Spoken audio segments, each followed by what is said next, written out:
আলহামদুলিল্লাহ রাব্বিল আলামিন ওয়াসসালাতু ওয়াসসালামু আলা রাসূলিহিল আমিন ওয়া আলা আলিহি ওয়া আসহাবিহি আজমাইন।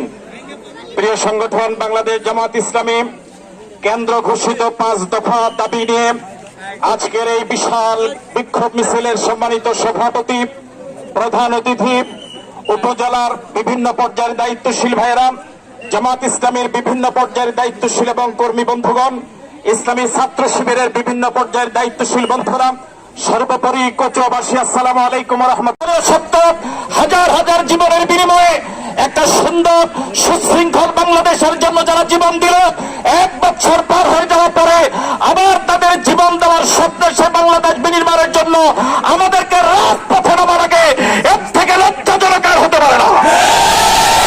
এদেশের বিগত রাজনীতিবিদেরা তাদের ভাগ্যের পরিবর্তন করেছে, দলের পরিবর্তন করেছে, এদেশের ভাগ্যের পরিবর্তন করে নাই।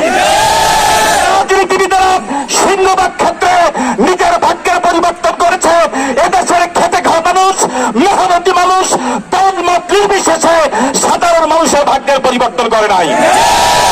সময় এসেছে মানুষের ভাগ্যের পরিবর্তন করার জন্য, একটা সুন্দর সোনালী বাংলাদেশ গঠন করার জন্য আগামী জাতীয় সংসদ নির্বাচনে ভোট বিপ্লবের মাধ্যমে আমরা তার জবাব দেব ইনশাআল্লাহ।